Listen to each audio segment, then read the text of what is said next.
Greetings, comrades. I'm sorry, immensely so, for the over a month that actually has gone by since I uploaded.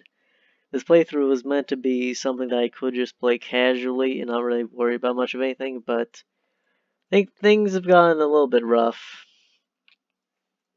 Had to deal with some stuff, and then of course it was the last couple of weeks before my finals, but I'm out of the semester now, which means that I should be able to get a good amount of videos done before the next semester. So I remember most of what we've had happen. Yes. Okay, so one thing I'm noticing that I didn't do, which is dumb because it was the entire reason for me picking Serbia, is that I wanted to go and have us be liberal. And by having us be liberal, this will mean that we are able to get a 100% liberal upper house, and that will mean we'll be able to pass through the political reforms.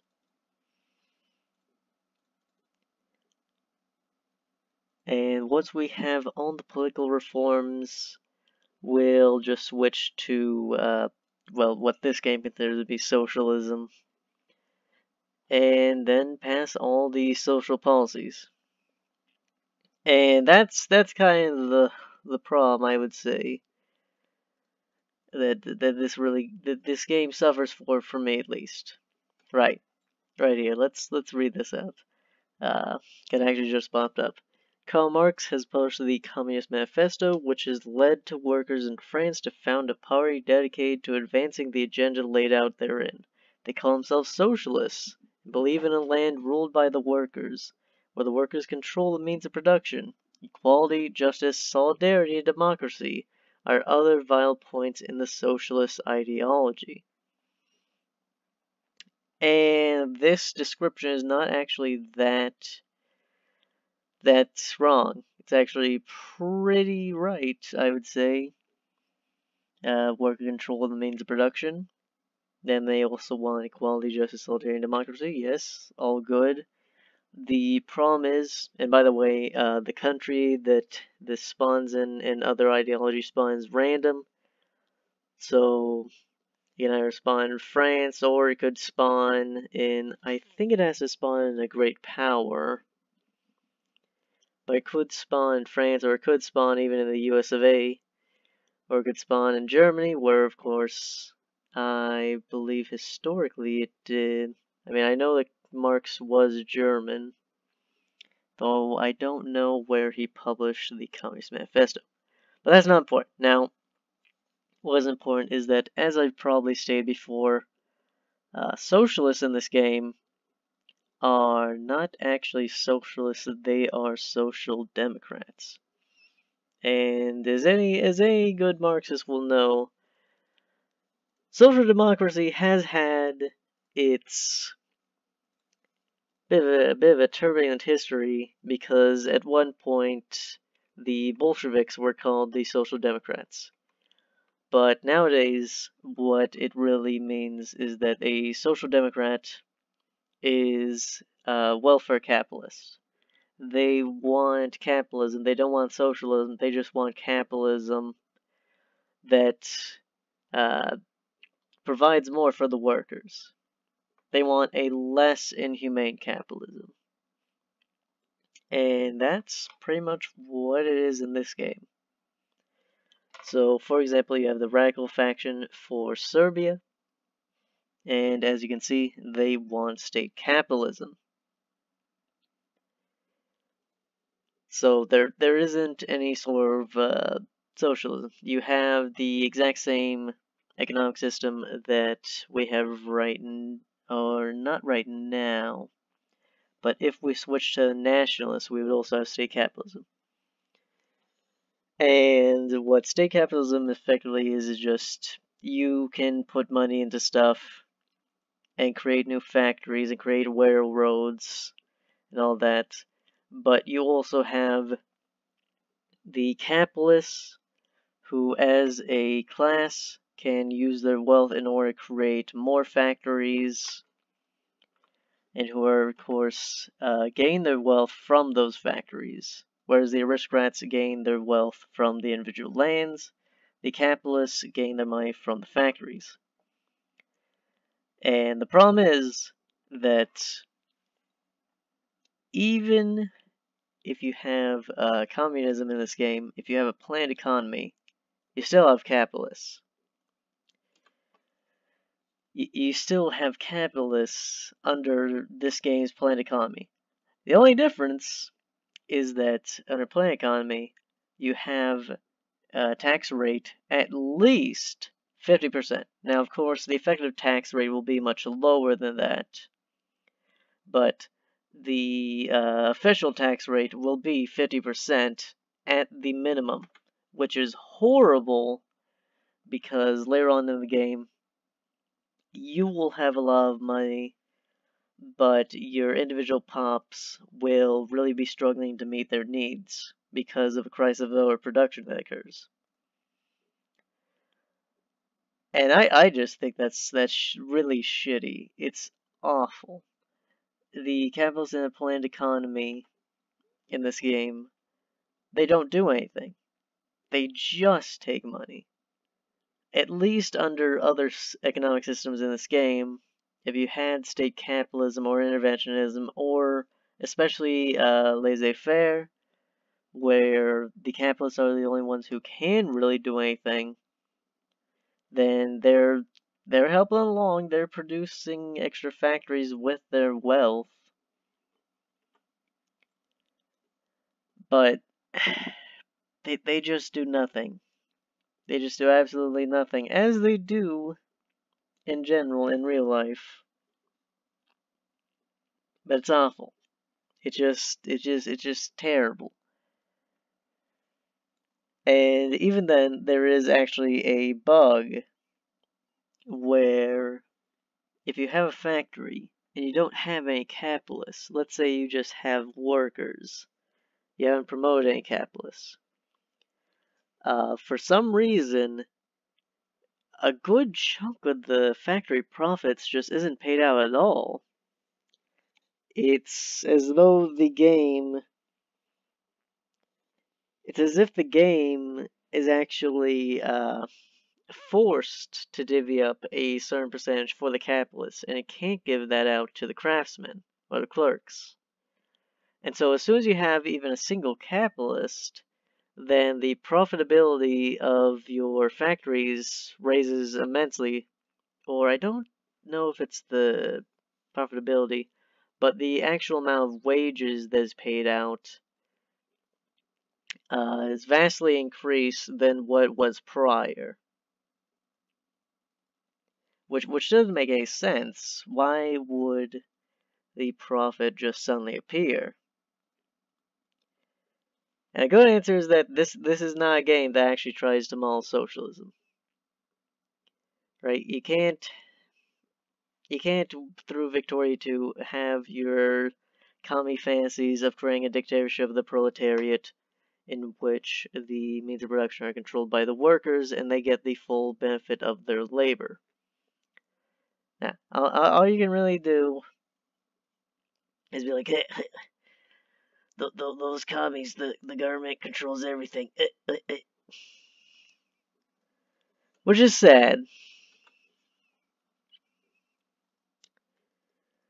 And because of that, we are just going to end up going down what they call socialists. Again, it's just social democracy. Will get all these social programs, or social reforms rather, passed through. And we'll just kind of see what happens.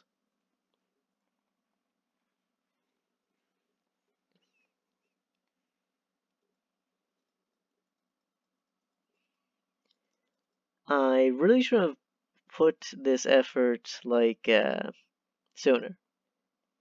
Because what you're seeing right now is that you can only pass a new piece of legislature every 6 months. And so we are, for a couple of years now, just going to be passing through these political reforms.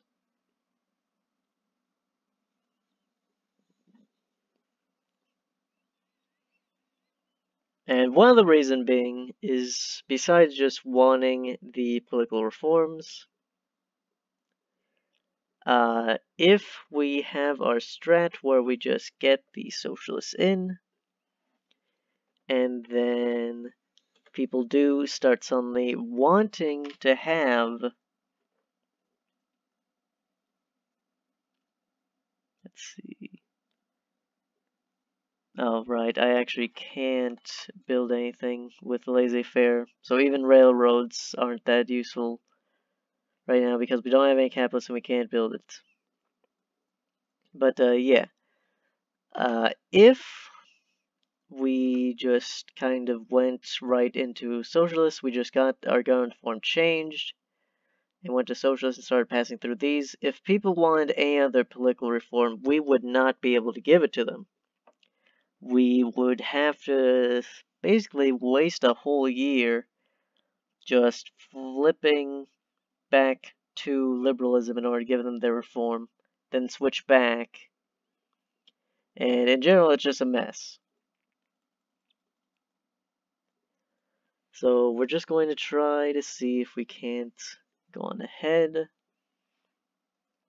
And by 1870, we are going to start our actual process of industrialization, finally. And I think it will go amazing for us. I think overall we'll do amazingly well in terms of having our economy suddenly blossom. Right now, as you can see, we have a total income of something like 13. I do sincerely believe that will get into the hundreds before long, once we actually start industrializing.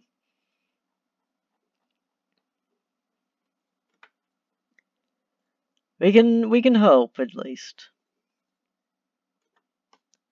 Right now, we're just getting a couple of texts to prepare for that.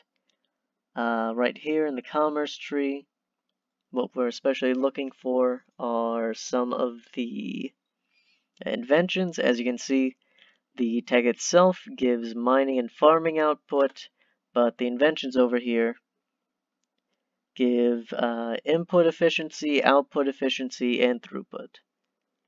And if I haven't said it before, throughput is basically you put more in and then you get more out. Where efficiency is probably self-explanatory. You are more efficient at producing something with the same amount of goods, or you require less goods to produce the same amount. And yes, we've changed our government now to limited constitutionalism. So the political reforms enacted in the past few years have led to a situation where the absolutism of our monarchy can now be legitimately be called into question. No longer is the king free to dictate the course of the nation to his own musings, but instead has had to accept several constitutional hems and restrictions on his exercise of power. For these reasons, our government form is no longer most accurately described as an absolute monarchy. So the type of government changes to Prussian constitutionalism. And we finally have our first election in this game. So that should be fun. I'll be able to show off right here. We can dictate the beliefs of our nation. So right here, a soldier's stomach. I'm not going to read through this, but if you want to read it, you can. I'll just pause the video. As you can see, there are no voters right now because as it stands, we have the policy only landed, and of course, we don't have any capitalists or aristocrats. So it just defaults to going back to the party that is in charge right now. So it doesn't matter right now, but what does matter is the fact that we can change how our nation views certain politics. So since the radical faction is anti-military, for this, we would want to go to the bottom. we would want pro-military to be helped as little as possible.